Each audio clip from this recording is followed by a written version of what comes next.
We have formed a quorum. May I call the meeting to order? First, we have to confirm the minutes of our last meeting. Meeting dated the 14th of January 2014. The Secretariat has not received any proposal for amendments so far, so can we confirm the minutes, please? Any objection? No, then the minutes for the meeting dated the 14th of January are confirmed. Information papers issued since the last meeting. There are 3 from the Secretariat. We have a paper on the progress of the issuance of itinerary frozen confectionery hawker license, a letter from the Honorable Chan Chi-chuen regarding the presence of harmful substances in pet food, and the administration's response. The next meeting is scheduled for June the 10th, Tuesday at 2:30 in room 3.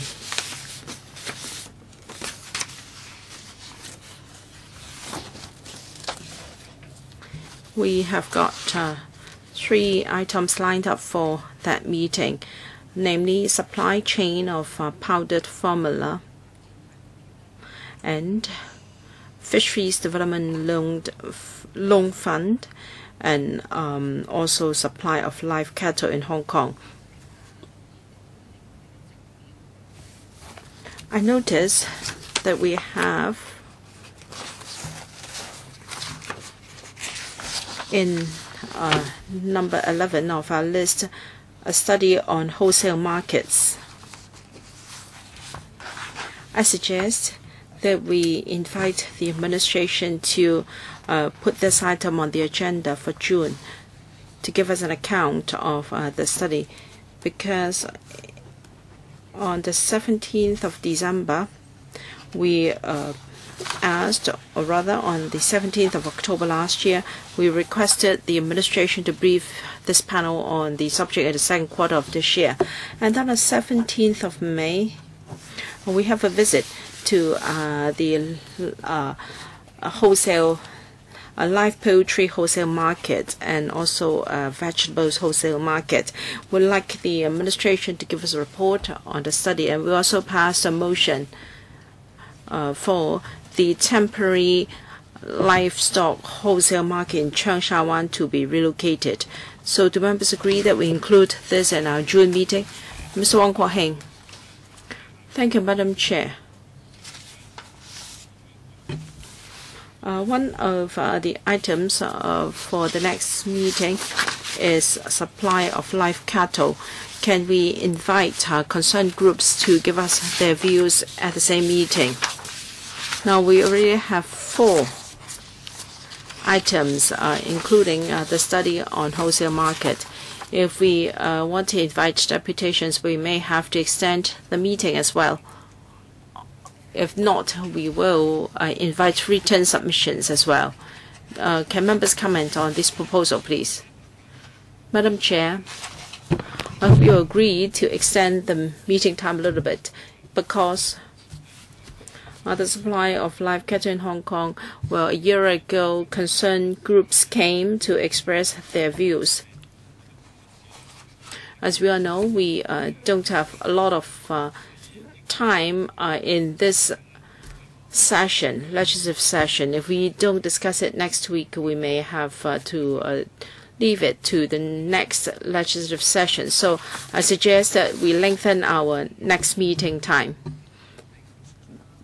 On the supply of live cattle in Hong Kong, do members agree that we invite deputations?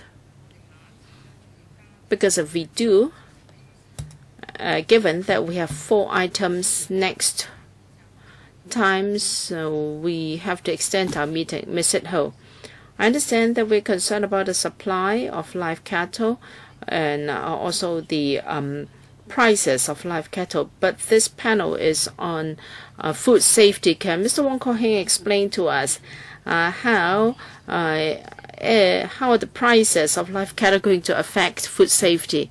so that we can decide whether it's justified to tackle this problem in this panel. Mr. Wong Ko-heng, well, all along, it is this panel that is responsible for overseeing the supply of live cattle in Hong Kong, because it's not just about the prices, but the supply as well. All right, time is rather tight. We already invited concerned groups to meet us last time. So first, I want to ask members, should we extend our meeting time in June with 4 items? Supply chain of powdered formula, fisheries development loan fund, supply of live cattle in Hong Kong, and study on wholesale market. So first, can we decide whether we should extend our meeting? If not, we won't have time for concerned groups. All right, let's put this item to the vote. Those who think that we can extend our meeting time to meet deputations, hands up, please. 5.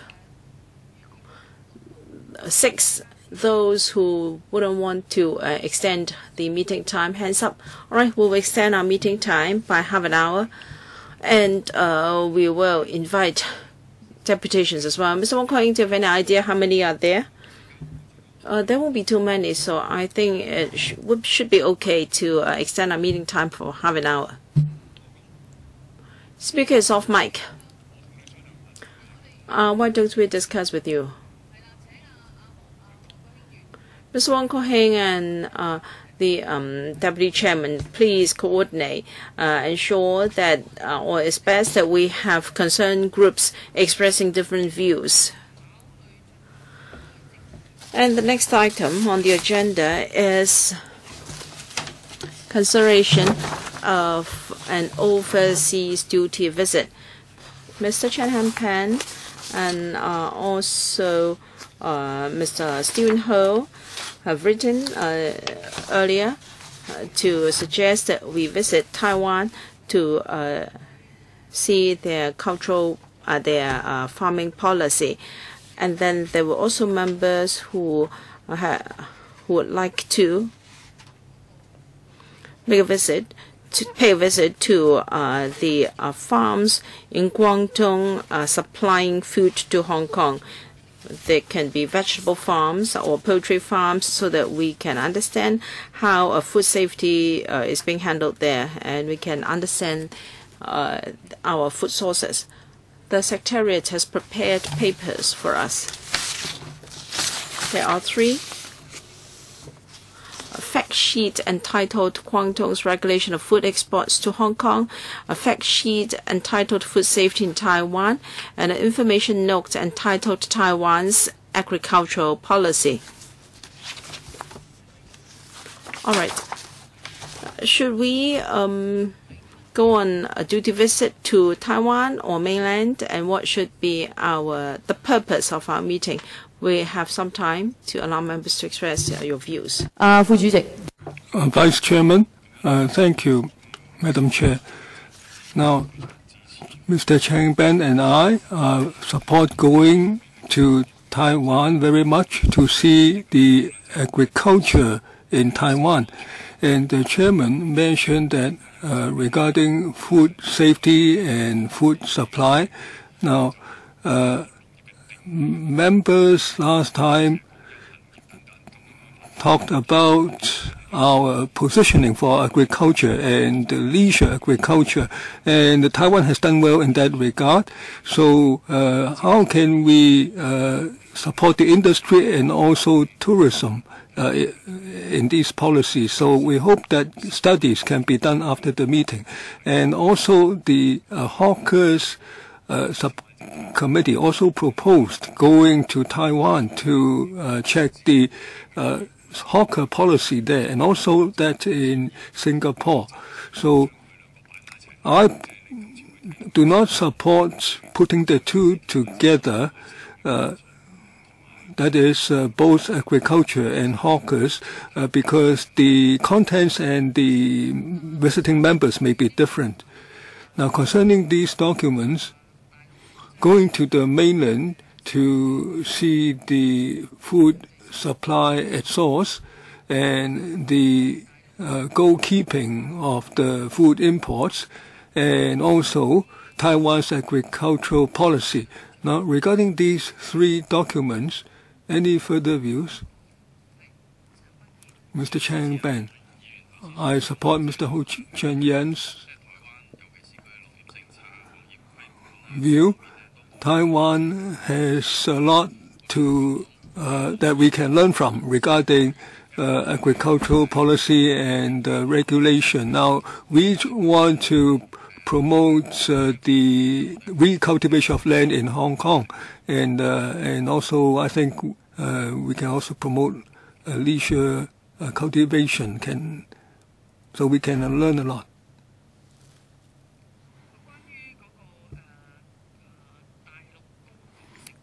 Now, concerning the regulation of food imports from the mainland and food safety of supplies at source, now we need to get a handle on that, because this panel has to deal with food safety and environmental hygiene. Now, on food safety, on several occasions, we went to visit Man Kam To to sample check the vegetables. We also went to the Air Cargo Center to see how they check out the radiation of imports from Japan. Now, as we all know, we cannot draw too many samples at the border crossing for vegetables. So goalkeeping at the source is very important. We need to find out how those chicken and vegetables are supplied at the farms. And of course, we also wish there to be local supplies of chicken and vegetables too. We need over 90% of the vegetables come from the mainland, and several thousands of live chicken will come from the mainland. It will soon be June, and so we hope that the administration can liaise on our behalf to see whether we can gain an understanding of the how the AQSIQ carries out the work, and also the work over here in Hong Kong, and also the situation in Guangdong and Shanghai, and we need the assistance of the administration, and also regarding Taiwan. I think for vegetables, we need also to go to places like Ningxia. Of course, Ningxia is very far away, and there's a wide temperature range during the day there. Now, of course, we don't know which places we can visit right now.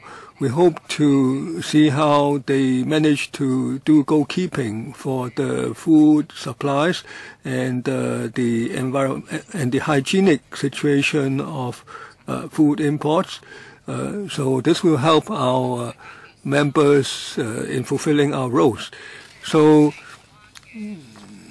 these are the two directions to get information about the agricultural policy in Taiwan and the food import chain from China. So are there provisions on how many times we can go on visits each year? I believe there are no limitations. It's a matter of time and cost then. Should we proceed in both directions to see which one can be viable first? Now, we need at least 3 members for overseas visits. Now, of course, we can open the visit to other panels as well. Now, so do we agree in principle to these 2 duty visits? We can go into details later. Now, If we all agree, then we go into the details. So our initial intent or inclinations, if you agree in principle, please raise your hand for Taiwan. If you intend to join, it depends on the time. I like to go very much. In principle, you agree. I want to go. 3. Concerning food safety, supply and source, you are supportive in principle, then you raise your hand, please. So we will ask the Secretariat to liaise with the administration on these 2 items of agenda.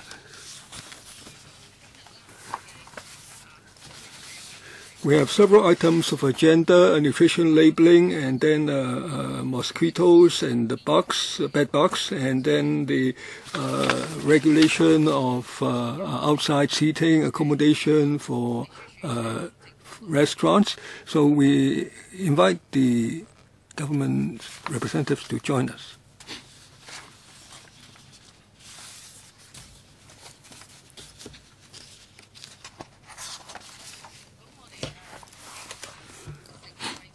We welcome Professor Sophia Chan, Undersecretary for Food and Health, PAS, Mr. Jeff Leung, and Dr. Lee Xiu-yun, Assistant Director, Center for Food Safety, and Dr. Ho Yong-yin, Consultant, Community Medicine of the CFS, and the Secretariat has prepared some documents along with those from the administration. We have only 35 minutes. Under Secretary, can you take us through briefly? Now, today we like to talk about the implementation of the nutrition labeling scheme. Now, for prepackaged food, we have introduced this scheme, and it came into effect on 1st July 2010. It has now been operating for about 4 years. The purpose is to help consumers make informed food choices, encourage food manufacturers to apply sound nutrition principles in the formulation of foods, and regulate misleading or deceptive labels and claims. Now, the scheme covers nutrition labeling, that is 1+7, and nutrition claims, which include nutrient content claim, nutrient comparative claim, and nutrient function claim. Now, on implementation, the Center for Food Safety adopts a risk-based enforcement approach, and this targets high-risk retail outlets. And the CFS has built up a database of 12,000 retail outlets to facilitate inspection, surveillance, enforcement, risk management, and public education, and so on. Now up to April this year, there has been inspection of over 30,000 items. Less than 400 of them do not meet the requirements. So overall, the compliance ratio is nearly 99%. And as for the non-compliant cases, the retailers concerned have been very cooperative after warning letters have been issued, and the non-compliant goods have been removed from the shelves, or the labels have been all changed. Now, the government also introduced a small volume exemption scheme. Now, for prepackaged food, if the sale volume is 30,000 units per year or less, and if does not carry nutrition claims on the label or in any advertisement, the food manufacturer or importer may apply to be exempted. Now, the claims have been the applications have been entertained since 1st September 2009 and up to April the 4th this year. Almost 60,000 SVL applications have been received, and after negative voting, the negative vetting, the applications have been received by electronic means, and the cost has been reduced by 23%. And we attach a lot of importance also to publicity and education, and so that the people can choose healthy foods. And the nutrition labeling has now been part of the education activities carried out by CFS, and the CFS has also introduced a mobile scheme.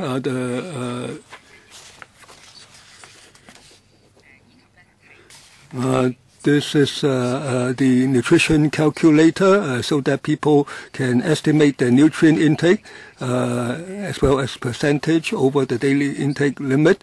And the CFS also works through TV, the printed media, social networks to promote a labeling scheme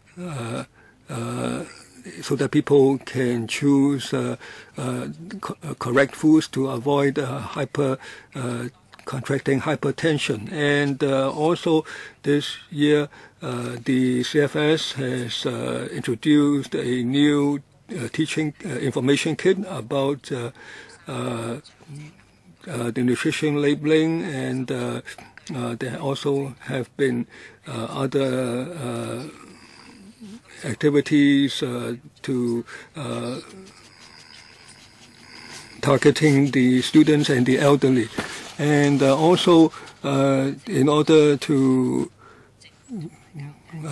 encourage people to cultivate the correct habits, we also work with other departments to introduce a quiz scheme, labeling quiz competition, and so we try to encourage people to have less intake of sugar or to an appropriate extent. Please be succinct. Now, I'd like to talk about the guidelines. Now, in May 2012, the CFS issued the trade guidelines on preparation of legible food label. That was in May 2012, and this provides principles and examples of legible food labels for the trade's reference to ensure that the consumers can clearly read the information on the labels. And CFS also worked with the Consumer Council last year we conduct a study on the legibility of nutrition labels of prepackaged food products sold in Hong Kong, and we found that about 60% of packages do not meet the requirements, especially regarding the font size of and so on. So in a consultation forum, we informed the findings of the study to the trade, and we will continue to encourage the trade to follow the guidelines. Now, if the trade self-regulation is not enough, then we will pursue further channels. Thank you, Under Secretary. 7 members are going to ask questions. Mr. Wong Ko-heng, Kenneth Chow, Sid Ho, Wong, myself, Wong Yuk-man. Does any member wish to ask questions? All right. We must end by 4:30 sharp. because of the security panel meeting that follows. All right, if there are no other members, I draw the line here, and members who are late will not have the chance today. We can, let's eat into the next item for 5 minutes. So we will discuss until 3:30 this item. Each member will have 3.5 minutes, both questions and answers. So please make good use of the time available. We may not have another round. Mr. Wong Kwa-heng. Thank you, Madam Chair. Although the administration told us that 98.69% of the samples were found to be in compliance. That is close to 100% with the requirements. But in the past 3 years, if we look at the number of non-compliance cases, they've been rising. In 2011, 77 cases. 2012, 73 cases. 2013, it rose to 118 cases. So few scores more. So you can see that the number of non-compliant cases have been rising rather substantially. So can the administration tell us the reason why and how it could take effective enforcement action? Under Secretary, if I may refer members to these 400 cases, 400 non-compliant cases, you can see that most of them were found to have a discrepancy. There's usually discrepancy on declared nutrient value confirmed after chemical analysis. Now, we don't know whether that increase in a year was a trend or just a fluctuation. We'll keep an eye on that. Let's see if the Center for Food Safety has anything to add. I hope the administration won't be complacent with this so-called 98-point-something% compliance rate, because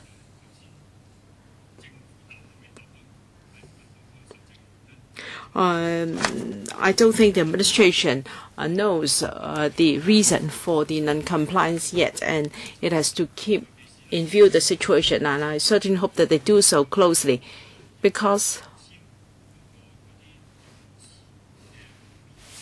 the font size of the labels should not be too small, because I have received complaints from quite a number of elderly persons that if the fonts are too small, they can't read them and they don't bring their reading glasses with them. So can you follow up on this, please?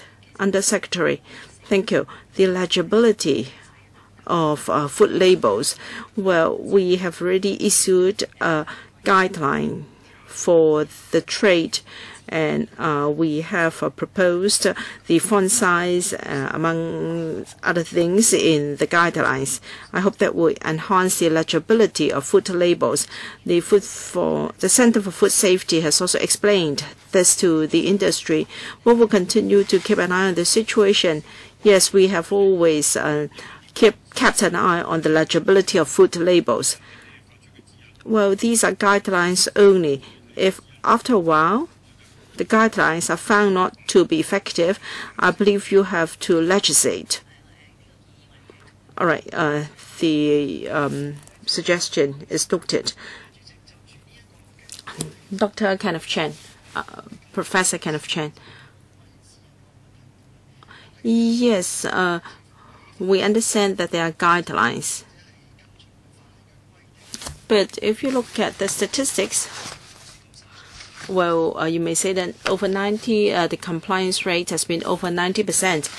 But the guidelines haven't been very successful, because if you look at this periodical choice issued earlier this year, over 60% of the food labels did not follow the guidelines. So manufacturers or designers might think that Hong Kong people have especially good eyes.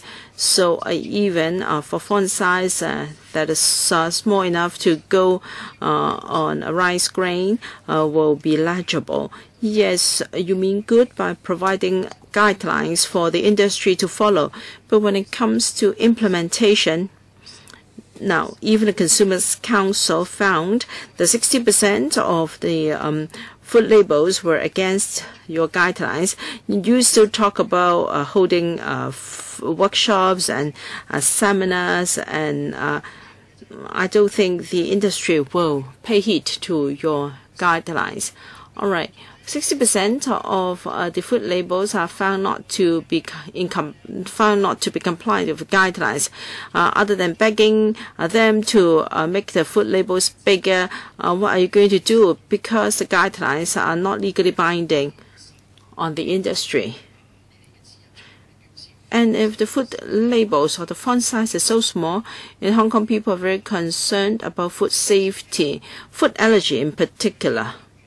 Now, if they cannot read the information on the food label, they have to ask the shop assistants. Now, if shop assistants cannot read these food labels, how can they help the consumers?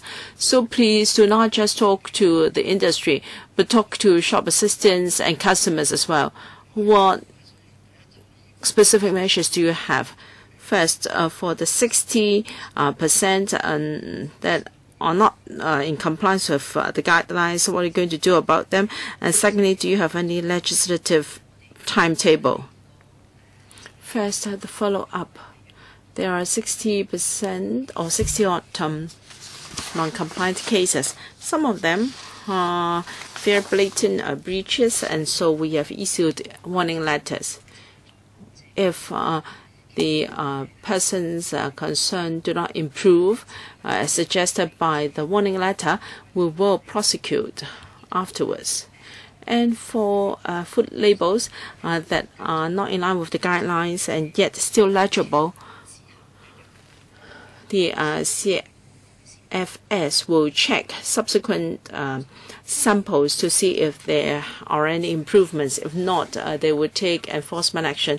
Do we have any legislative timetable? Not yet, because we only had consultation forums with the industry in February. We would like to monitor the situation for a while, and we'll see whether it is so serious as to warrant enacting legislation. I hope that the department will not just issue one warning letter after another. You have to give yourself a time limit, otherwise you will only be stalling. Mr. Wong Yuk-man.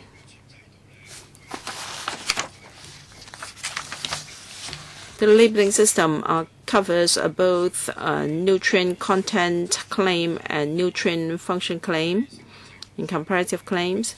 They require wholesalers, retailers, and suppliers to be responsible. It's been in place for 4 years and also quite effective. So, in principle, we support the system. However, we have a few queries. The CFS adopts a risk-based advancement approach, and I have some reservation. So, the CSF will target at high-risk retail outlets. And you have the requirements on inspections. Yes, high-risk retail outlets should be checked upon on a regular basis, but I think the enforcement standards and a frequency of inspection should be the same. You should not give people the impression that you're favoring the large chain stores. We have Mannings and Watsons all around the place selling health products, and then you target at high-risk retail outlets. And for large chains, you think that since the public have confidence in them, you do not inspect as frequently. In fact, even large chain stores have products that are not in compliance with your requirements. So you check those prepackaged food and also smaller scale outlets. But what about the large wholesalers and retailers? You go into Watsons and and Mannings. They have so many branches in Hong Kong, and you can work out how many such products they are selling. And some of them also sell health foods, and they like to quote from the preliminary clinical findings of Chinese medical practitioners, and they like to quote from the Chinese Medicine School of Baptist University, for instance. How can we ensure that their claim is substantiated? For instance, they use wording such as this product is can help to this and that. Now, yes, it's okay for you to issue a warning letter first before prosecution, but you must not follow this 39 or 60 days blindly, because some products would really have negative impacts on health. So you can just issue a warning, and 7 days afterwards you should prosecute. So, Undersecretary, you cannot just give 7 days of verbal warning. You can just give verbal warning, and then after 7 days a written warning letter. If not, you prosecute them. And 30,552 prepackaged food products have been checked, and 399 of them are found not complying with the scheme. The number may be small, but we don't have further information from the administration. We don't know the extent of market penetration by these 399 prepackaged food products, and we don't know whether suppliers make the same mistake. All right, there is no time left for the administration to respond, so please just note the comments. Next, Mr. Stephen Ho. Thank you. I'd like to follow up on the question by Mr. Wong Kwok Heng. The Consumer Council and the SFS have checked on 100 prepackaged food products, and then 60% of them are not in compliance with your requirements. And the smallest English letter is just 0.48 millimeters wide. So even with a magnifying glass, I don't think you can read the letters. So what is the administration going to do in the medium term? In February, you gave a briefing to the industry. So, assuming that 3-4 years down the road, the non-compliance rate is still 60% or 50%, will you just let the trade go? You said that you have no intention to enact legislation yet. What about the medium term? In the medium term, many members know that there is the nutritional label requirement, but they don't know how to understand or how to interpret the information. So I'd like to know how many people have used your mobile app New Cal, and what is the number of download rate. Because I tried to use the app, but I have to input a few dozen entries for just one single food item. And if I go shopping for groceries, I may have to enter too much information. Well, for instance, you say that fat is 167, and no interpretation. This is not good enough. And please, if you can, please respond to Mr. Wong Yok Man's comments. Undersecretary, I thank Mr. Ho. I will answer your question first, and then Mr. Wong's.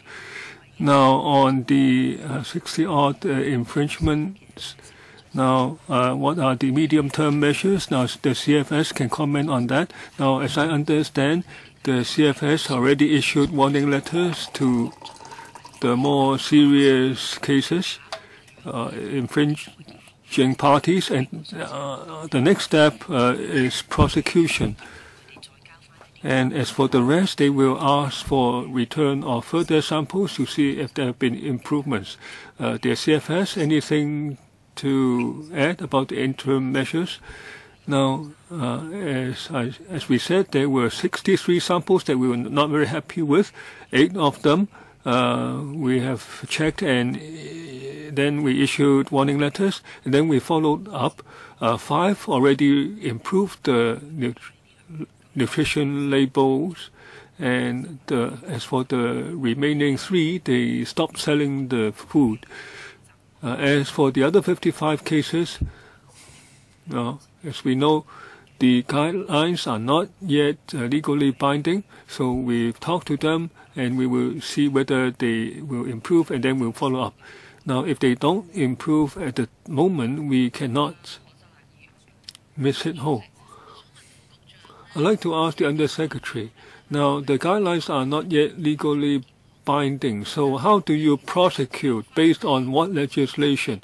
Now, the Audit Commission previously issued a report. In 2011, the report number 57 was submitted to the Public Accounts Committee for scrutiny, and there were paragraphs therein which say that in the amended regulation of 2008, there was no requirement on the font size. So now you issue the guidelines, and we've asked you over the years to legislate. And the Undersecretary says if they infringe further, then we will prosecute. So on what legislation do you prosecute? Now, if you want to rely on the legal power, why don't you amend the legislation? So it's not just a vague word like legibility, but there should be objective criteria for people to abide by, because the legislation is not clear right now. Now, Ms. Ho, now we rely on the food, and that's CAP 132, the food and drugs composition and labeling amendment requirements for nutrition labeling and nutrition claim, and that's the regulation, and they have that provision. But the Audit Commission said that in 2011 you were not clear in the legislation. You merely talked about legibility. Now 0.04. Now even if you try to look through it under a magnifying glass, it's still hard to read. So can you stipulate the size, the color contrast, and so on?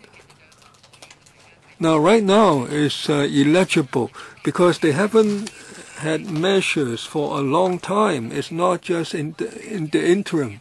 Can you amend the legislation? First, I'd like to thank Ms. Ho for her views, and also other members also wish that the legislation should be more clear. Now, we have stipulated that in the guidelines, and we will monitor closely, and we will not rule out the next step. Now, in 2008, the regulation was amended. Legislation was amended, and now it's been a number of years already. So people have to occupy Central. It's been talked about for 8 years. The public have requested this for 8 years, and you keep consulting the trade, but of course they prefer not to do it. Are we agreed that there should be legislation requirements on the legibility of on the font size? You can see that for anti-smoking legislation, they stipulate the fonts should be a certain percentage of the package size. Okay. Next, I will ask a question. Now, looking at Annex 1, there were 399 cases of non-compliance, and there's a table, and you can see that the number of cases where there is a variance after chemical analysis. Now, for these cases, they number 78. So it's very serious. Now, even if you have nutrition label, it doesn't help because they, in fact, depart from what they claim. Now, the document doesn't tell us how many cases of prosecution in law enforcement there were. So you say that if they are non-compliant, if they don't listen to us, the CFS will prosecute. But actually, did you prosecute in the past 4 years? How many % of these cases were actually prosecuted? Now, in the past 4 years, we haven't taken any prosecution. So that's worrying. The legislation is useless then. Now, the goods labeling legislation had similar provisions. Now, all along we have conducted tests and we monitored the situation, and nearly 99% of cases are okay. So I think this mechanism is existent, and we will continue to monitor. Now, what power has been granted to you to prosecute under the legislation? There is. Why is it that the number of non-compliant cases has kept increases and yet there's been no prosecution? Perhaps the CFS can tell us about the level or extent of non-compliance. Is it Jeff? Now, in paragraph 8 of the document, we said that the 399 cases of non-compliant products. Now, according to our enforcement guidelines, during the period allowed, they have changed the labels or withdrawn the products from the shelf. Now, they've rectified the labels. So this is a very small percentage of the over 30,000 cases that we tested. As the Undersecretary said, we will closely follow up on the on how the manufacturers have complied. And as mentioned in the document, we do not rule out amending the legislation. Now, I think it's very, very worrying. Now, in Para 8, you have the power, but you do not execute it. Now, you say that the manufacturers have been very cooperative. They will take the non-compliant products from the shelf, but you rely only on their cooperation. You have the power to enforce the law. Now, thank you, Ms. Wong, for your views. Now, we have a whole set of enforcement guidelines and a system. So there are different steps to take for prosecution. The CFS will follow up. The first step is to issue a warning letter to give them a chance to rectify. And Para 8 says that they either rectify or they took the goods off the shelf. So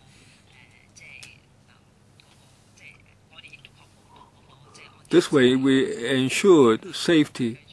Now, given the time constraint, we cannot continue on this, but please give us a document on the non-compliant cases over the past 4 years. What action have you taken? Do you merely give them advice, or they took the goods off the shelf, or what? Next, Dr. Mr. Kokaki. Now, this system is in name only. I wondered whether the Undersecretary went to shop. Now, this is a food label, a nutrition label of a big brand. Now, the font is really illegible, even if you use a magnifying glass. This is another well-known brand. There is no Chinese label. There are some English words in the nutrition label. So it takes advantage of the elderly. Either the font is too small or there is no Chinese. The purpose is so that is to make the wording illegible. Now, especially the sauces supplied by fast food restaurants, there is no nutrition label because you provide many loopholes. First, the guidelines basically are useless because they are voluntary. Now, you work with the Consumer Council. In your study, 60% failed, and you say you have no legislation timetable. So how do you attain the objective? Now, these are already the big brand names in the supermarkets. We went to smaller shops. Some do not have nutrition labels. Some are very hazy or in the print. So the 98% is not credible. Now, there is no legislation since 2008. Secondly, now they can give all sorts of excuses. Also, the small volume exemption, 54,000 odd products. Now, these are the number of exemptions, but they are products used by the men on the street. Now, this enable now you allow them, the manufacturers and importers, a small period of time to adapt, but you should not yield anymore. Now, there are now 50,000 exemptions. The number will grow. So you must really legislate your guidelines. So you are, otherwise you are deceiving the public. You have 98-point-something% compliance rate, but the public cannot read the labels. Also,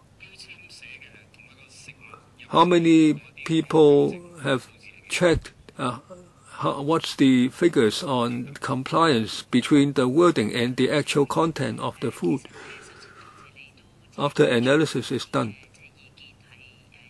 I thank the members for giving us the information on the products, certain products in the market. The CFS will pay close attention now on English and Chinese. Now, right now, the legislation does not require the Chinese as now, but if the public has certain needs in this regard, the CFS will take into account into how the label is used. We will supply the data later.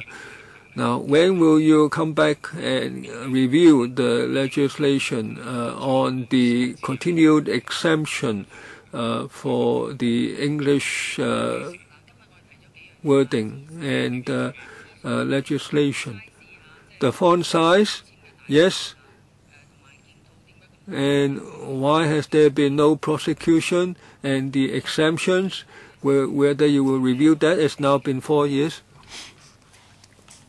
We are conducting ongoing reviews.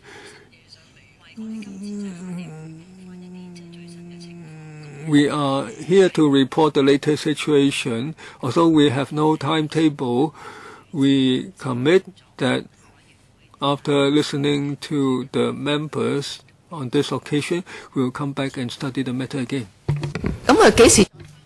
And when are you going to get back to us?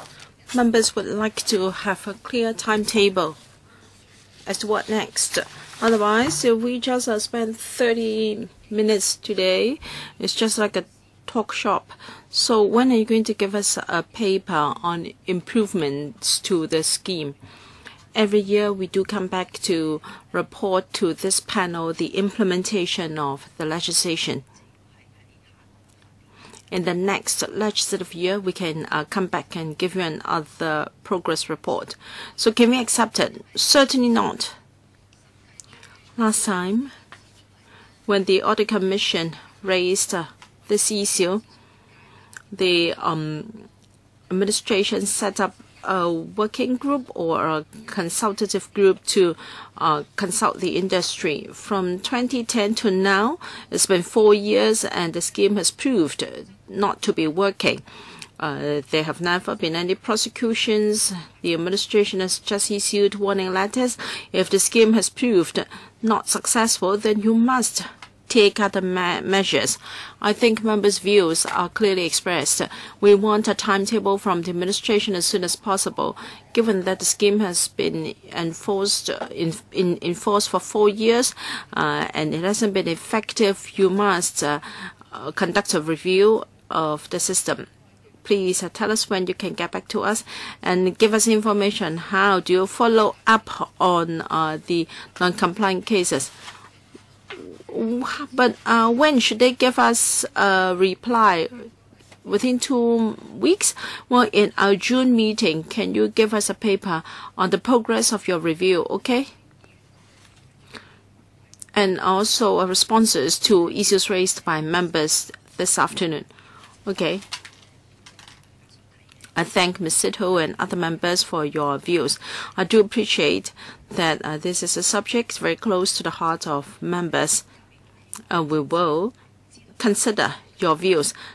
We do understand that you are concerned about this subject, and we'll see when we can report to you the latest situation. Next month, in June, give us a reply, okay? Thank you. Thank you, Mr. Leung. Thank you, Dr. Lee and Dr. Ho Yokin for attending this meeting. The Undersecretary will stay for the next item. And it's on anti-mosquito measures, including bed bug control. While the administration is coming in, members who would like to ask questions, hands up, please. Wong Kok Heng, Stephen Ho, Wong Yuk Man, and myself. Any more? And we'll have time for more members. The Undersecretary is here for this item, and we also have Mr. Christopher Wong, Deputy Secretary for Food and Health, Mr. Sin Kwok Hao, Assistant Director from Food and Environmental Hygiene Department, and Mr. Yun Ming Chi, Pest Control Officer in charge, FEHD. Welcome. If need be, we can discuss this item until 3:50. We've already got the papers, so Undersecretary, please just walk us through it very quickly. Thank you. Thank you, members and chairman. Yes, I'd like to introduce to members our dengue and Japanese encephalitis vector surveillance programs and our anti-mosquito campaign 2014. And in view of public concerns, we also talk about bed bug control and prevention. Our dengue and JE vector surveillance programs are to monitor the distribution of Aedes albopictus, the vector mosquito, and we have extended our program several times so as to make it more comprehensive, and so that we can have a better idea of mosquito infestation in Hong Kong. For instance, in 2013, the AOI, the Area OV Trap Index, was lower than what it was the year before. And in all 44 areas in the community, the FEHD has placed OV traps to measure the breeding of larvae. And if the level is pass the threshold, we will immediately activate our OV Trap Index Rapid Alert System, and we will coordinate with different organizations and involve the community to ensure that we can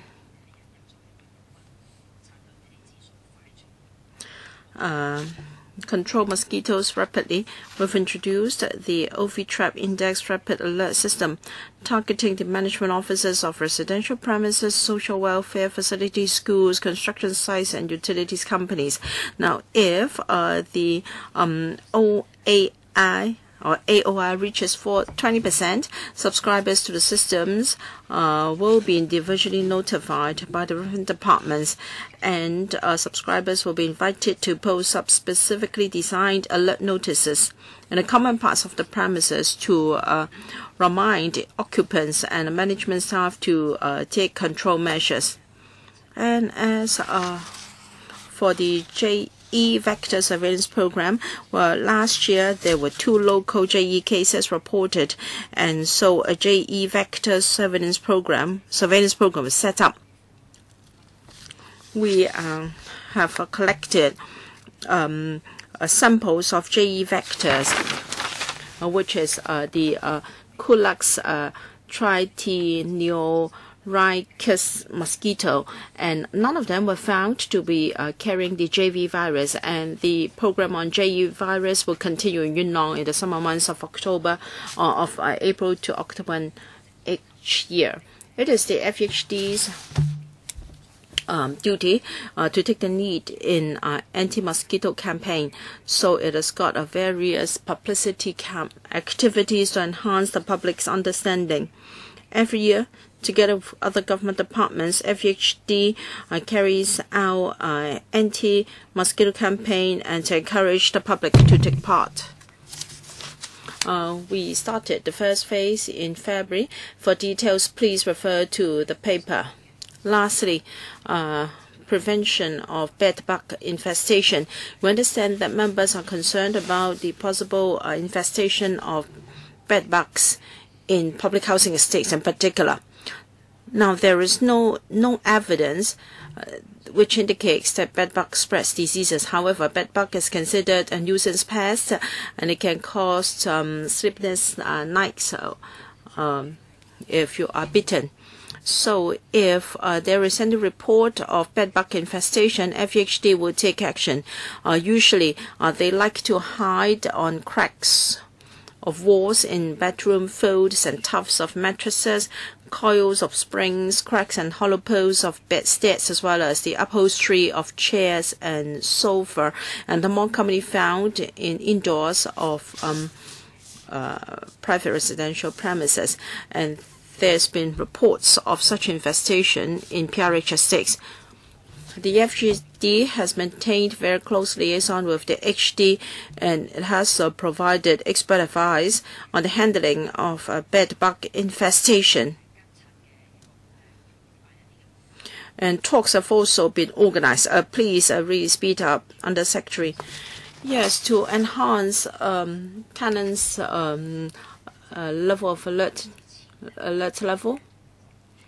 Before the summer, the FHD will hold educational talks for PRH estates with high numbers of bed bug complaints. All right. Ms. Alice Mack, in addition to the members I have mentioned, I'll read out the order. Wong Ko-heng, Stephen Ho, Wong Yok-man, myself, and Alice Mack. 5.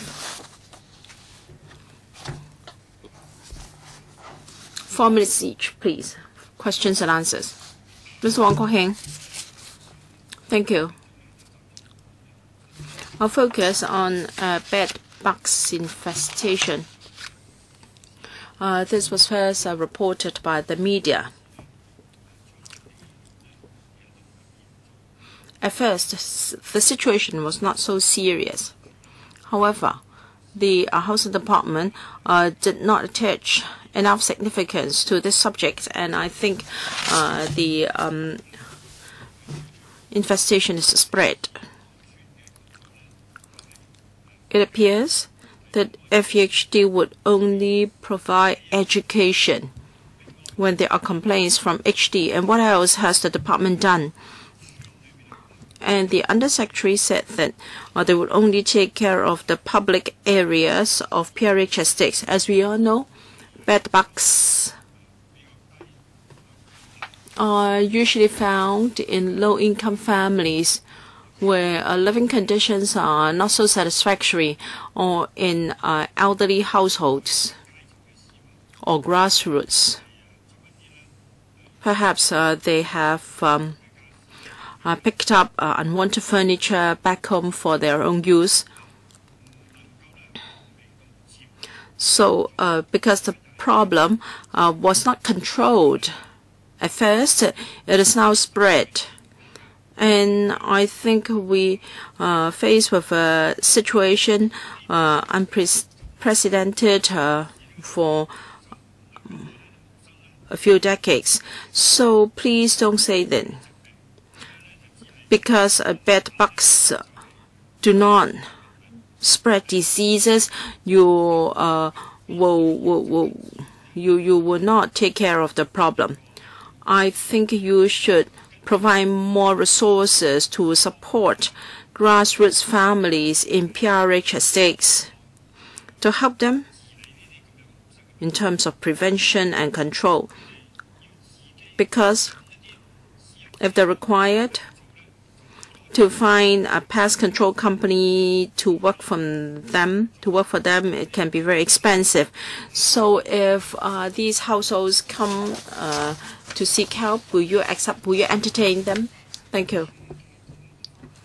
And the Secretary. Yes, FEHD attaches a lot of significance to this area of work. Although I said that bed bugs are not known to carry any diseases. So our FEHD maintains very close contact with HD, and of course such bugs are also found in private premises. The FEHD offers professional advice and education. That's part of the work of the FEHD. And FEHD runs many refuse collection points. And Mr. Wong is correct in saying that people may pick up second-hand furniture at RCPs for their own use. So FEHD sprays insecticides at RCPs for the sake of prevention. So that's more or less what FEHD is doing. What if a family is in need? If they ask for free pest control office, can that be done? Can you provide free of charge pest control services? I don't think this is within the portfolio of the FEHD. So I outlined the main duties of the FEHD. If bed bugs are found in some households, and I think they have to get rid of them themselves. I hope FEHD will not be that stubborn, because this is already a problem, and if you do not take action, this is going to spread for sure. Your time is up, Mr. Wong Kwok-heng. Mr. Stephen Ho. Actually, Ms. Chang of DAB raised a verbal query in Legislative Council last year. She's mentioned that there has been a problem of bed bugs in public housing estates. However, the administration has not followed up proactively, and there is now a lot of visitors from China and people, and that will be adverse publicity. Now, people are affected by bed bugs a great deal. Now, however, the PRH residents have been suspected to be the source of the problem. Now, the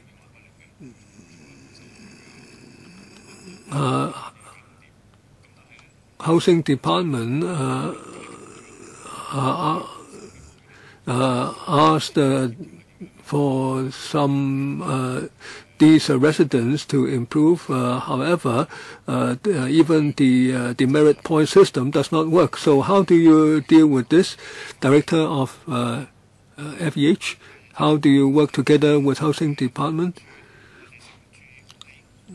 Now the FEHD and HD last year, after the incidents were reported, maintained close contact, and staff at the headquarters discussed this, and we came up with a mechanism. Now, when the Housing Department receives a complaint, they will conduct investigation, and afterwards, if they find that public areas under the HD or in the public housing estate has a problem of bed bugs,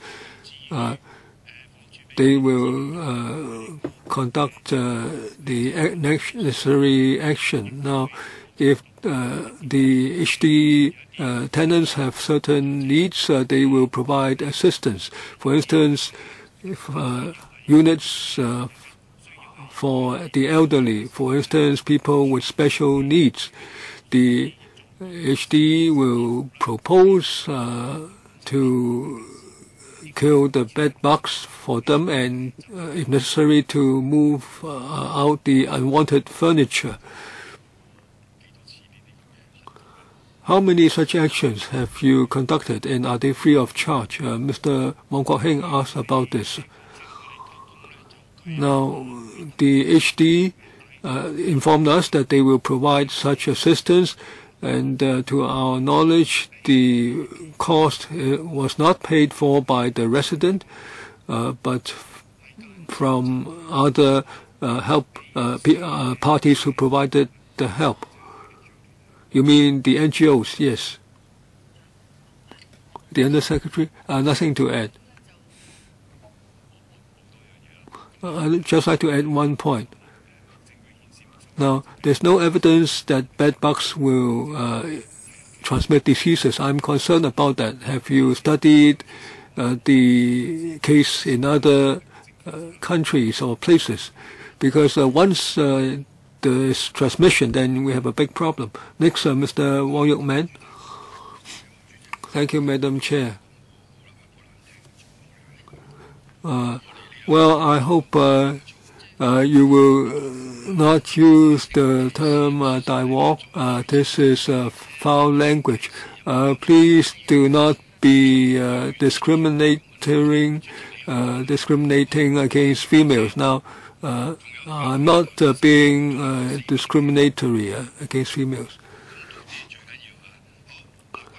Now, you have taken a lot of time in what you said. Now, the government has an AOI index, and it says that if there's index reading of over 20%, the departments will take action. That is, the notices will be sent to the participants, reminding them to post notices, to remind residents and workers to adopt anti-mosquito measures right away. Now, I think this is rather passive. Only when the index exceeds a certain level will you take action. So this is too passive and too late. Now, and 20% is too high.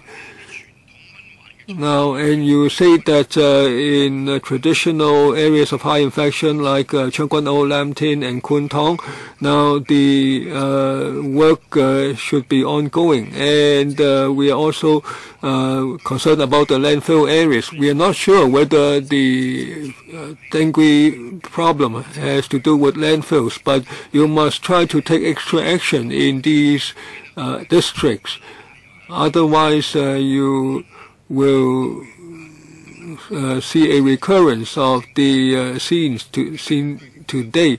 Now, we have no evidence that this has to do with landfills, but you must take stronger action in the areas near to landfills. Now, also in Annex 2, the overtrap index figures. Now, in most cases, you say that the in readings go down in 1 month. So it seems that the action has been effective. You should take more action.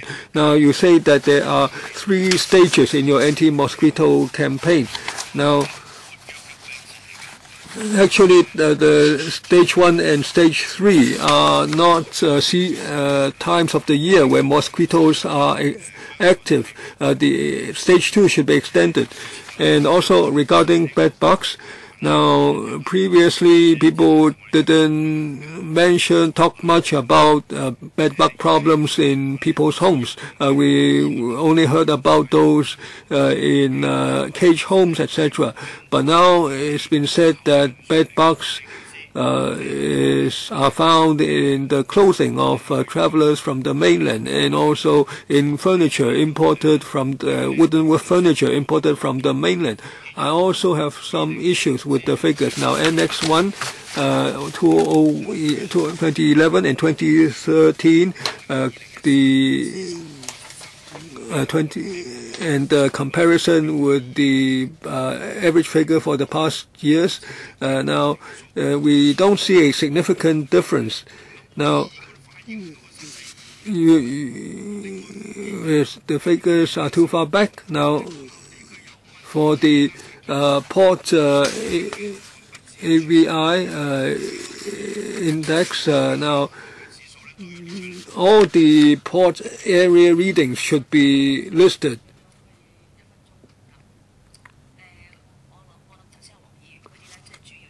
Now, Mr. Wong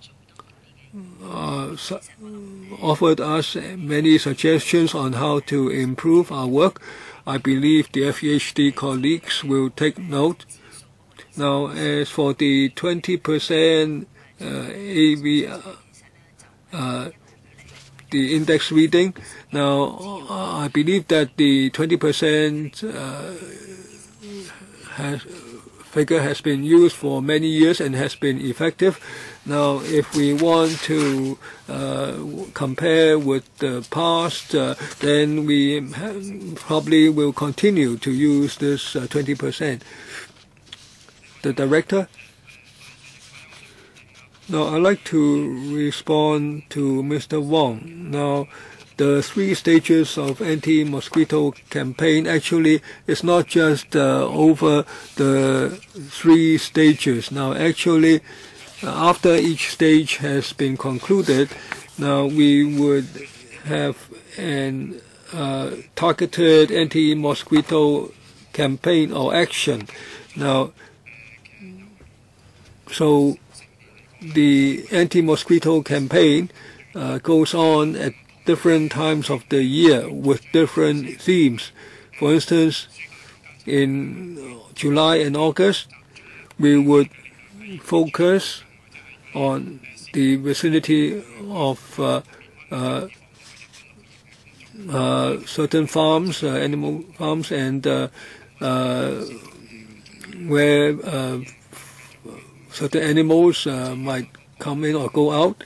And as for the 20% alert level, what international guidelines we have followed, perhaps Mr. Yuen can tell us about that.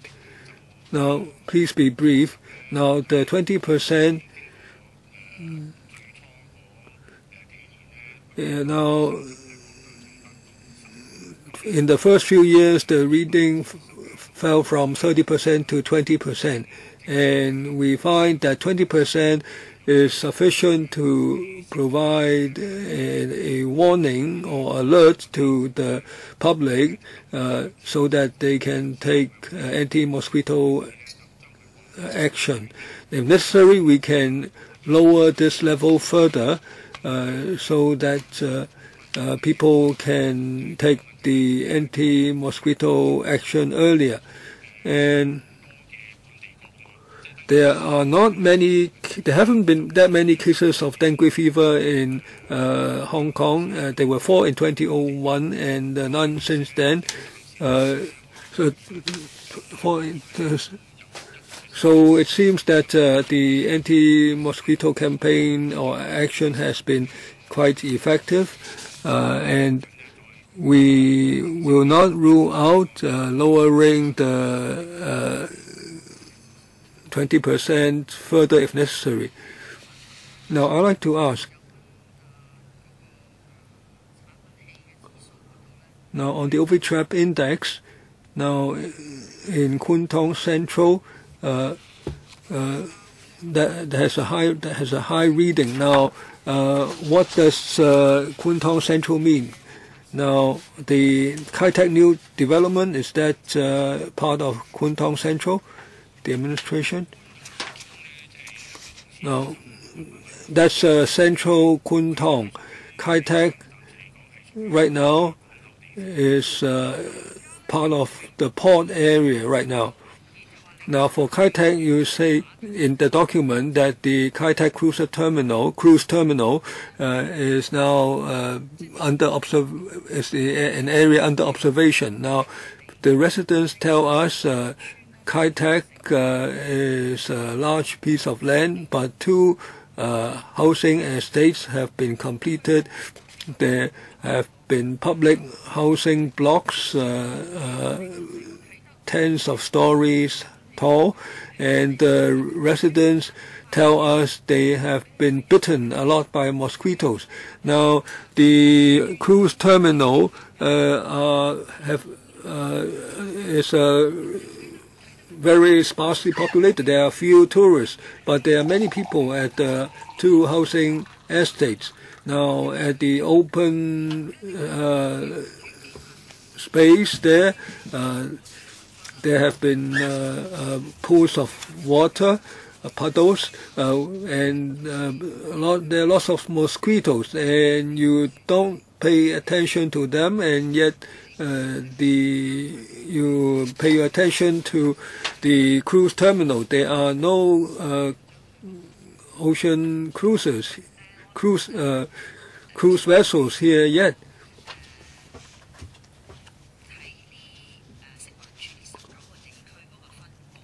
Now, on the monitoring locations, the 19 locations, now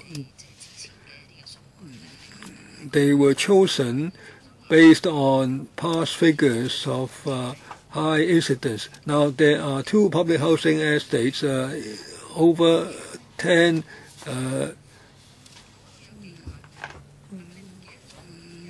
blocks, public housing blocks. Now, and nearby there's a huge construction site. Now, where is the Development Bureau? Have you liaised with them? Are you not aware of the mosquito problem? The residents tell us that unless they install mosquito nets, they cannot sleep at night. Now, for the 6 windows in a public housing unit, they have to pay $2,000 out of pocket.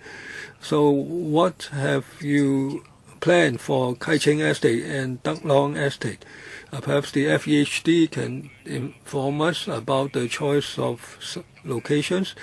Now, according to World International Health regulations, we have to ensure that mosquitoes have to be controlled in the port areas.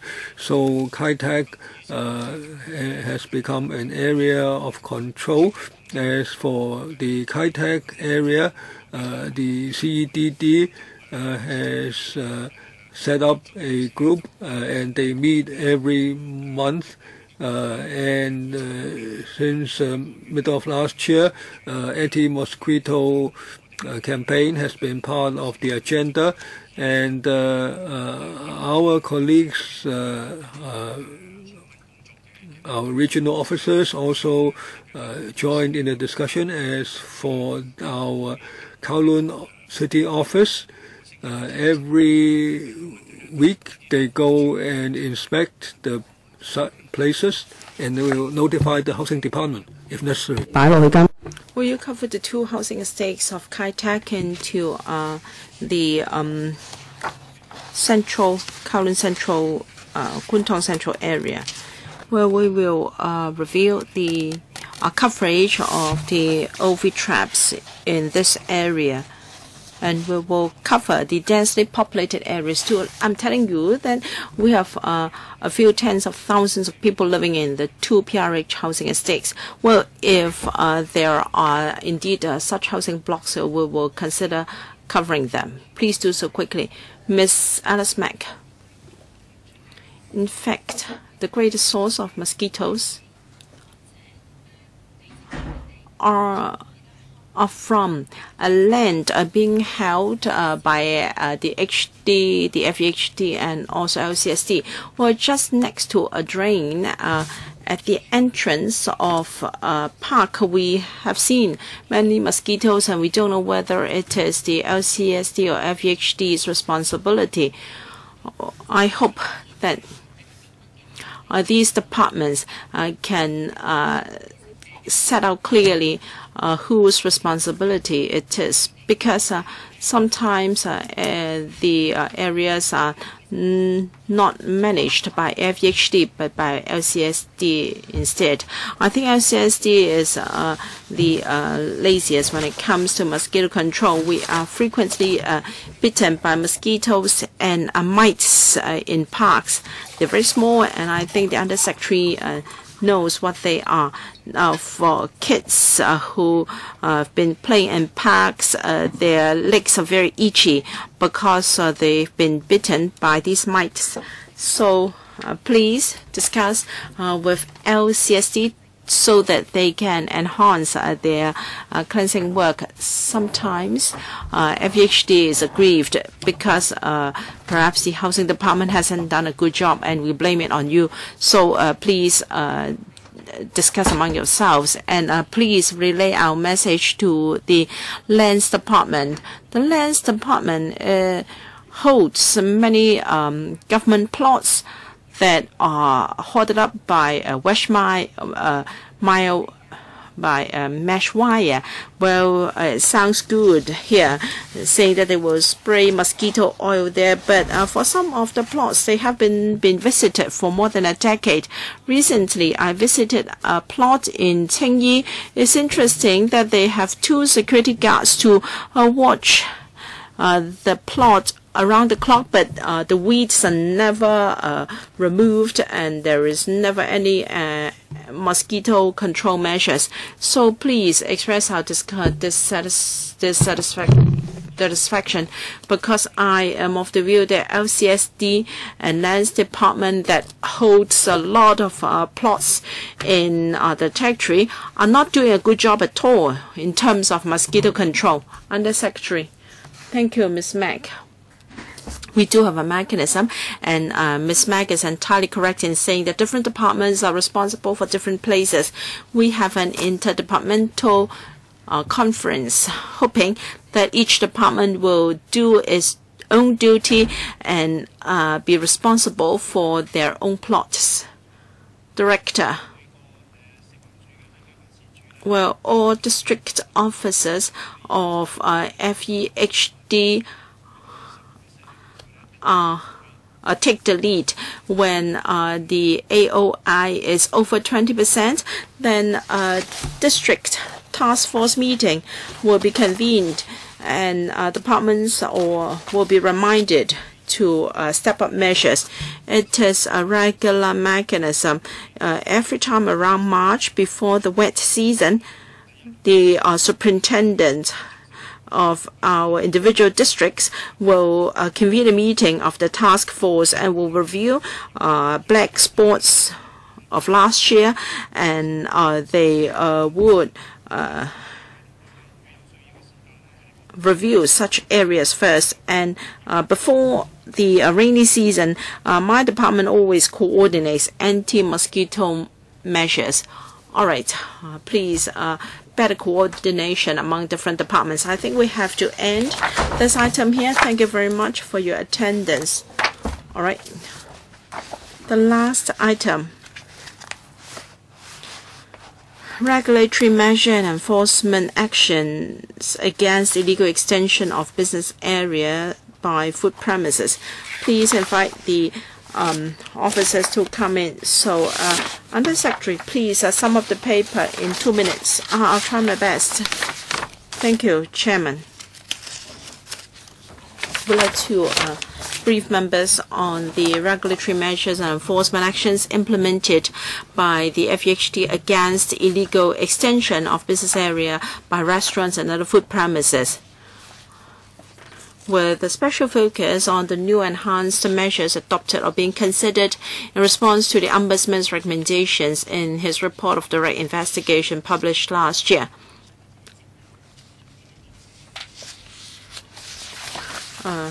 The FEHD has got a licensing system, and it also takes enforcement under the Public Health and Municipal Services Ordinance, the Food Business Regulation, and the Summary Offences Ordinance in tackling illegal extension of business areas by food premises. And in addition to prosecution, FEHD may also impose administrative sanctions on licensees of the food premises under the demerit points system or DPS for convicted offences under PHM, SO, and FBR, and under the warning letter system for breaches of licensing requirements or conditions. The Ombudsman had earlier carried out a direct investigation on the regulatory measures and enforcement actions against unauthorized extension of business areas by restaurants, and a report was published last year. The Ombudsman has raised a number of recommendations in this regard. Having considered the recommendations contained in the Ombudsman's report, the FEHD has introduced new enforcement measures so as to address these issues more effectively. And these recommendations are to enhance the frequency of inspection and to step up prosecution of licensees that have illegally extended their business areas.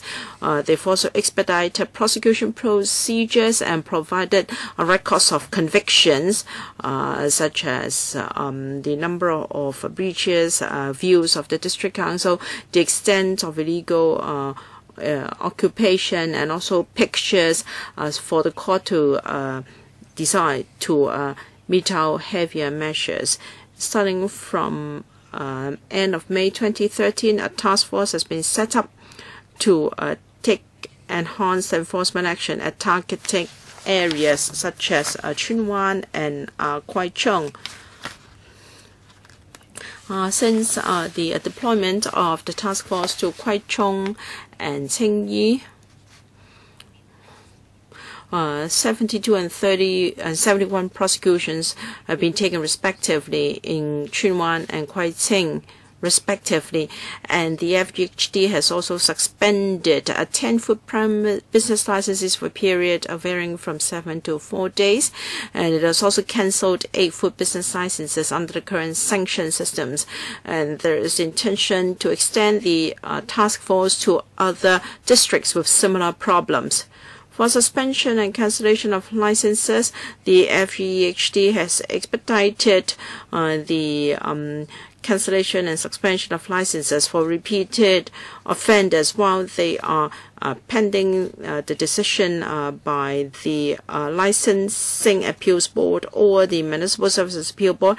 The Department will consider not to suspend the operation of the decision of license suspension of cancellation, and such information has also been uploaded on the FEHD's website for public information. I'm sure I have to cut you short, Under Secretary, because we're running out of time. Perhaps you can mention these measures in response to members' questions. Wong Yok Man, Alice Mack, Raymond Chen, myself, and Alan Leung and James Tian, Michael Tian and Kwok Kaki. 3 minutes, questions and answers each. Because we must strictly adhere to our time frame, we have to hand over the venue to the next meeting by 4:30. Mr. Wong Yok Man. In the main, the paper is responding to the direct investigation report by the Ombudsman published last year. Of course, we will support regulation and enforcement action against illegal extension of business areas because they will block the road, they will create environmental hygiene problems, and so forth. But there is a great demand for alfresco dining in Hong Kong. So the administration, while accepting the recommendations of the Ombudsman, has to understand why there is such a great demand for alfresco dining in Hong Kong. We don't have Tai Pai dongs and cooked food stores but roadside anymore. We may have a couple of them in some districts, but there is a genuine demand for such food premises because things are now run by the link read.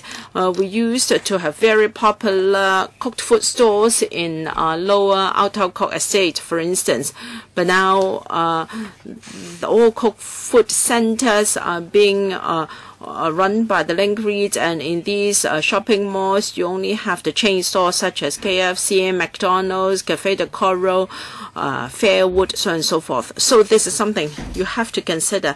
And secondly, now, we don't want to repeat the debate about tobacco control or no smoking area. However, many premises have extended their business area so that there can be outside seating, outdoor seating for smokers, for smoking patrons. And in the airport, we have smoking rooms for these people. How come in the airport, people can enjoy the privilege of smoking inside a smoking room, whereas in food premises, there is no such exemption. And I don't think there can be any conclusion to this debate. Para 18 says that since 2008 to 2013, 313 applications for outside for alfresco dining has been accepted. I think more information should be provided. Are you talking about the same type of food stores? Now, if we are asking for Tai Pai Tong style food premises and you are giving approval to Starbucks and the like, then it is irrelevant. So if the administration wants to change the appeal mechanism, there must be due consultation with the industry. So these are my views.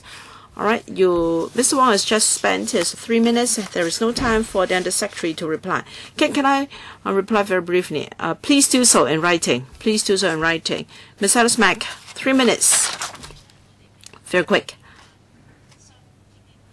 We understand why the operators have to do that because the rental is so high, and they want to operate a few more tables to do more business. So perhaps we should think how we can help small operators. Where can we identify place for them to offer outside eating, outside seating area, so that SMEs can survive. And then I think it is special a feature to allow alfresco dining, and there are also some unscrupulous operators that don't mind being fined. They consider it part of their operating cost. In Shenzhen, we have I've seen many such operators. They are buying time by lodging appeals. So, and then after the license are really cancelled, they apply for a new one. So there should be ways and means by the FGHD not to allow these operators to continue their business when their cases are pending appeal. For instance, you have different pieces of legislation. Whether a table is occupied or not is subject to different pieces of legislation. Can you punish them by using the Summary Offences Ordinance? And can we hold a public hearing on this matter? Because we would like to hear the small operators, what difficulties they have. Can the government help them by way of licensing?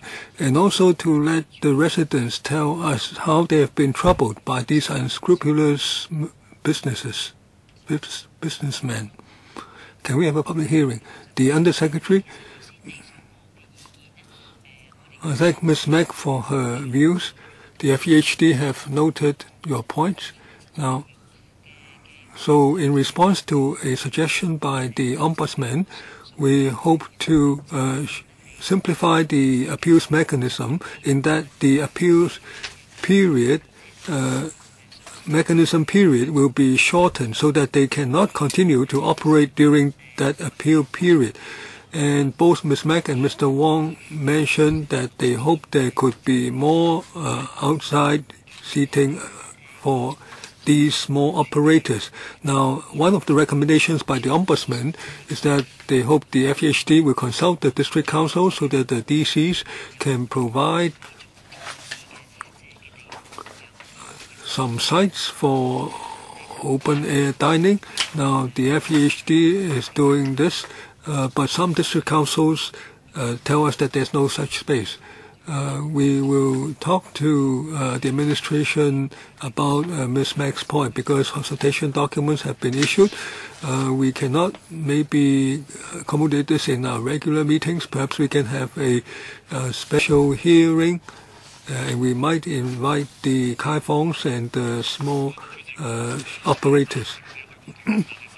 Chan Chi-chuen, I also support public hearings, but we like to ask the administration what's the policy objective in submitting this document. Now, in the annex, it says that the government wishes to discuss how to reach a balance among the interests concerned. So you are not trying to drive them out. So what's your policy objective? Are you just trying to listen to members' views? Now, actually, both sides asked us to help. Now, so very often we receive phone calls from them. Now, for the public who complain, now they are concerned whether the health inspectors do not conduct inspections on Saturdays and Sundays and holidays. Said that if they phone up to complain, the complaints will not be heeded. Now, there's media request for help and for information, and the reply was that there's no record for duties carried out on holidays. Now, this doesn't seem reasonable. As for the small operators, they will become scared after their license has been cancelled or suspended. So they ask that there be a meetings can be held with the administration and the residents. Now, if you take more prosecution action and then they will be scared, and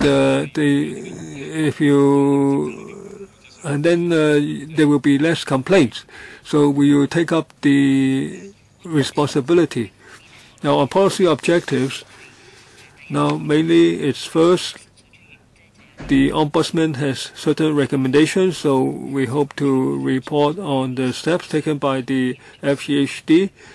And these new measures include introducing a new task force and stepping up enforcement in different areas where the law is infringed. So this is in response to the wishes of the public and the recommendations of the Ombudsman. So we have invested resources for Chuen Wan and Kwai Chung for task force, and we are going to do that for the other districts too. Now, also, it's been asked whether there can be open-air dining areas in various districts, and we are consulting the district councils for these locations. I'm asking whether you cannot release the records on duties during holidays. There's not enough time. Now, in the document you talked about the recalcitrant operators. You suspended their license, and yet they transfer the license to their relatives or friends, and then they operate under those new licenses. So how do you deal with those cases? Also in Yuen Long, there have been serious cases of infringement, and your task force only operates on a pilot basis in Chuen Wan, and you will only review the outcome in 2 years. Now, can you speed up the review so that you can extend the task force to Yuen Long and other districts? I'll answer the second question first. Now, for Yuen Long, we understand the problem, and as I said, the Yuen Long, the task force at Chuen Wan and Yuen Long, that's out of our existing resource, but we have obtained new resource for other districts. Now, if the license of the operator is withdrawn, we will not accept application from the operator within 1 year. We will not accept the application. So if they get somebody else, say their son, or now if we have the information, if we gather the information to show that is the case, we will not receive the application. Now the FEHD in Yuen Long, you have 17 staff to in the work against infringing establishments, but these 17 staff only work during the day. How do they deal with the infringements in the evenings? Can you have some of them working in the evenings? The director? Now, right now the staff in different districts take into account the infringements at various times of the day, so they operate outside of the normal work hours. So this is in line with the complaints or with the inspection findings. Do you regularly have patrols on weekends and evenings? Yes. Next, Mr. Alan Leong. Now, I'd like to ask, now in para 26 on way forward, it said that there is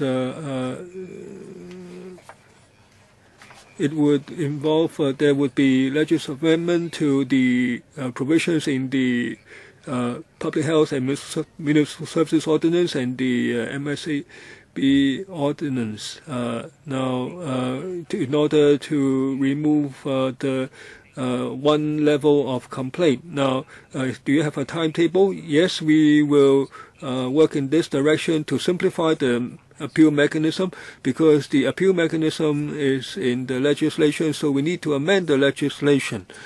The steps are, firstly, we come to the panel, report to the members, our proposals, including this proposal to simplify the appeal mechanism. We take on board members' views, and the next step we would, consult the trade.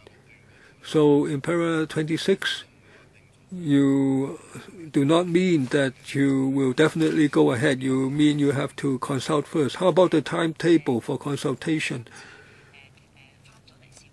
After we have come to this meeting with members, when we'll go back, we will start the consultation. Do you have a timetable? You have to let the public know.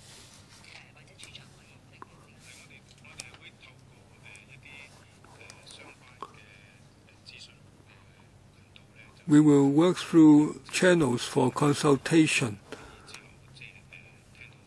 So after hearing members' views after this meeting, we will consult the consultation exercise as soon as possible within the next few months. Now, the answer is not very solid. Now, the public tell us that they cannot walk on the streets. Now, you must take more stringent action. Now, as you now know, the May 2013 report said that the Lands Department also should conduct a review.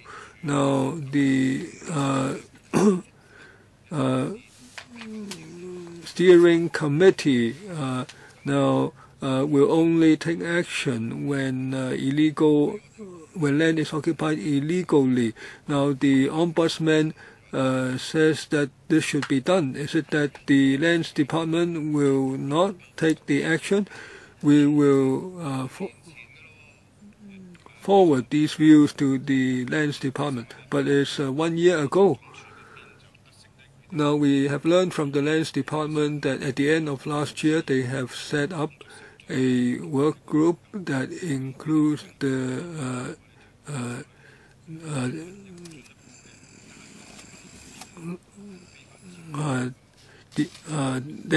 with the legal departments concerned, and they will try to go ahead with this as quickly as possible. So please follow up with the Lands Department and give reply to us in writing. The two other members, Michael Tian first.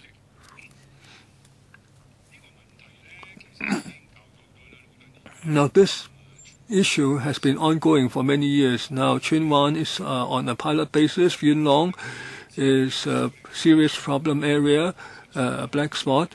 Now, have we balanced the needs of both sides? Now, alfresco dining is a special feature in Hong Kong. Diners like to have such spots, and the operators would be very happy to have such seating, but the residents upstairs are not happy. Now, many of the operators tell us that they don't have the space. Now, so I feel that there are several ways out. Now, the HAD has a fixed fine system. Now, I think this would be most effective. Right now, it's a fine of maybe $1,000 odd, and it's not known how many fines they levy each evening. Now, unless it's substantial, otherwise they will not care. So I think a fine of $1,000 odd is not enough. It should be, say, $3,000. But the law enforcement staff might abuse the amount. Now, if you issue people with these payment demands 2 or 3 times an evening, then people would rise up in revolt. Now,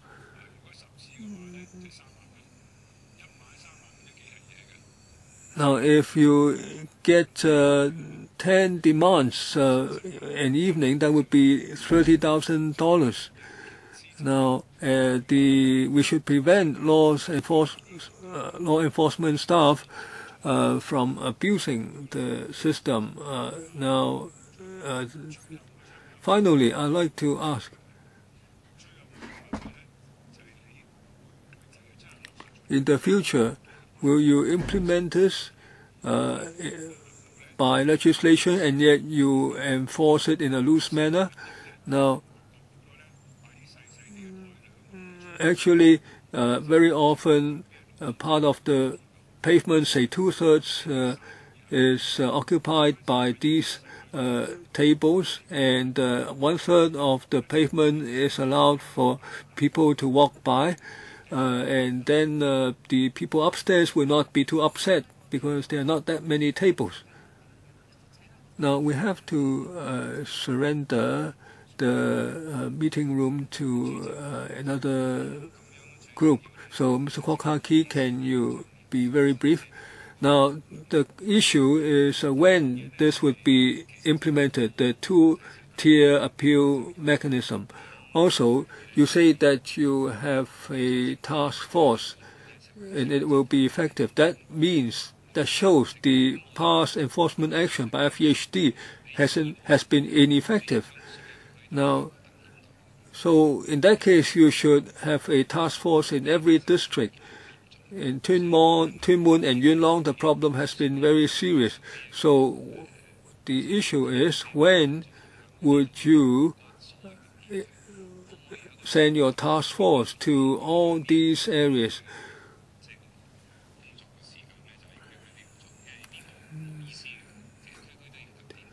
We need a task force in every district. Can you answer this? Now, we have added resources for this task force arrangement. They are going to every districts. They will be. When will you go to other districts?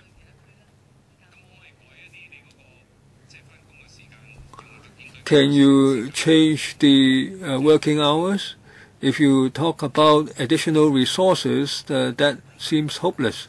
Now, we see that in some districts the infringements are more serious. So there would be more than one task force, and they will focus on those areas with more serious infringements. I won't accept this as an answer. You won't have time now to tell me the details of the different task forces, but please give me a reply in writing. And also, please tell us when you're going to adopt the two-tier appeal mechanism. When will your consultation end? Well, after this panel meeting, said by the director, we are going to start our consultation. We have to consult the trade first. Can I say this? Are you going to implement it within this year? We intend to start consulting the trade after this panel meeting.